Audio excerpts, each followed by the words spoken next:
Doch von mein Seelens Wald und von schwarzen Plitten, wo der Dnepper quallt, ist mir bekannt der Riech von Holz. Der Glanz von weißen springende Spänner hat oft mein Ei geblendet. Wie viel Mal hat stolz mein Herz geklappt, noch Deck von mir und Sieg über ein Klotz und Brett, bis Fertigkeit von Tisch, Schrank, Buffett. Auch die Freude von machen schön nötige Sachen ist mit Hyperkuscheln, Glätten, die glatte Oberflächen, von Gesimsen, Karniesen, Fuges und Panelen. Wenn Hanoi von irgendeinem Beschaff singt tief und Herz schlägt stark. He has a poem about how when he was a kid, he didn't realize how powerful words were. And that's true. Words are at the heart of humanity, and I live with that in mind.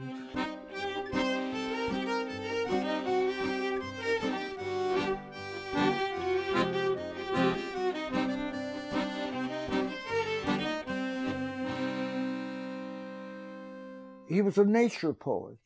I ascribe that to his memory of his childhood, which was evidently just enriched by the rural endless plains.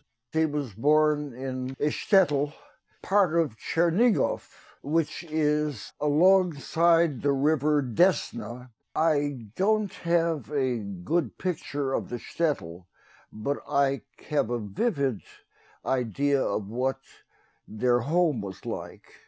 It had an earthen floor, and it was one large room, but for a family of 2 parents, a grandparent, and at least 4 siblings, that was a small place for a household of that size.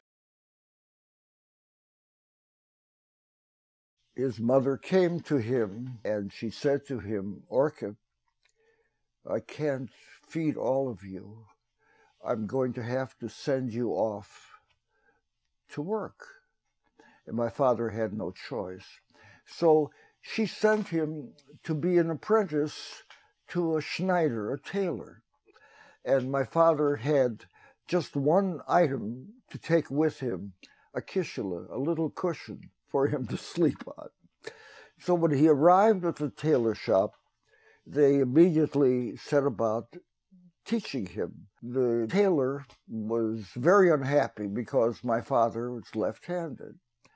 And he said to my father, "You have to learn to use your right hand or you won't become a tailor."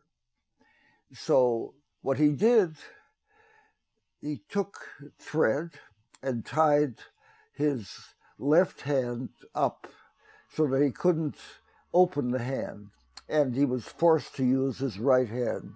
And my father found this very distressing, being, of course, a spirited young kid. So after, I don't know how long, a week or 2, he decided he had enough, and he took off in the middle of the night, taking with him the kishela. And he returned to his mother's home. She understood his discomfiture, and she said, "Well, okay, I'm going to send you off." At this time, she sent him to be an apprentice cigarette maker. And the way cigarettes were made in those days was there was a room full of young girls, and they would take these cylinders of pre-glued paper and fill them quickly with loose tobacco. They could do maybe a dozen or 2 in a minute.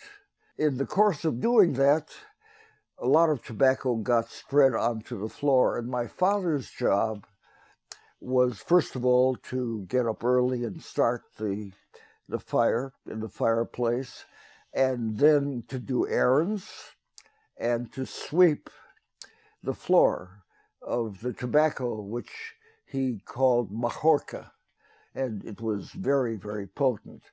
So the effect was that he became addicted to smoking. So after a while, I don't know how long, he said to himself, "That's enough. and he took his little kishla and walked whatever number of miles it was back home.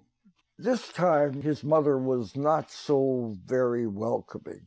She said, "You're going to learn to be a carpenter." She said to him, "Orke, komm nicht zurück. Don't come back."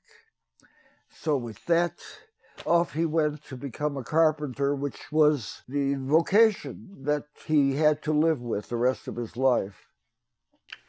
Nun mir ist bekam der Weg zum Mark. Ein führe ich mein Werk, mein ausgeputzte Mie, mein Pracht zum fetten, frechen Narr und nem verliebtem stehenden Leunderfall. Weil dem Siegers Feucht ist eisenhart. Ich weiß die Treist, sie treist ich, wie geduldig der Diener vor ihm wart. Öffnet ihm und macht ihm Weg.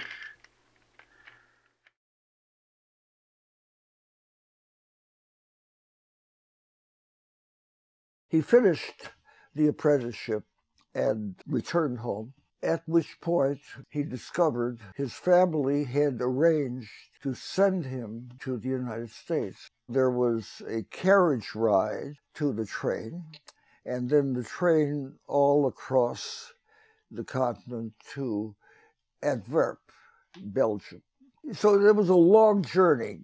The only possession that he took with him was a large wheel of cheese for him to eat on the way.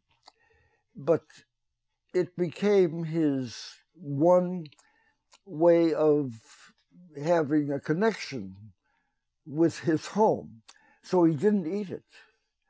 And all across the journey across Europe, it stayed whole. When he got to the harbor, he found out that the ship wasn't ready for some reason or other. So he had to wait a week or maybe two before boarding. And all that time, he still had the cheese. He got onto the boat in steerage. From all the descriptions of what those ships were like, it was the hold in which there were no separate rooms. It was just a mass, crowded mass of Jewish immigrants. My father had the cheese with him. And bit by bit, the ship went through the North Sea, and then into the Atlantic, and it was on the Atlantic for several days when my father had a visit from a committee of older Jews, and they looked down at him and they said to him, "Either the cheese goes into the ocean or you will go into the ocean." So the cheese, which had become redolent, went into the ocean.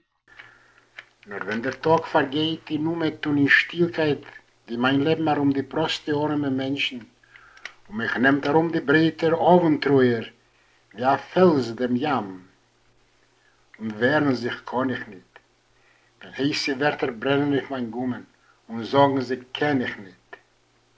Damals gleiche sich zu dir, Stoller von Nezeres.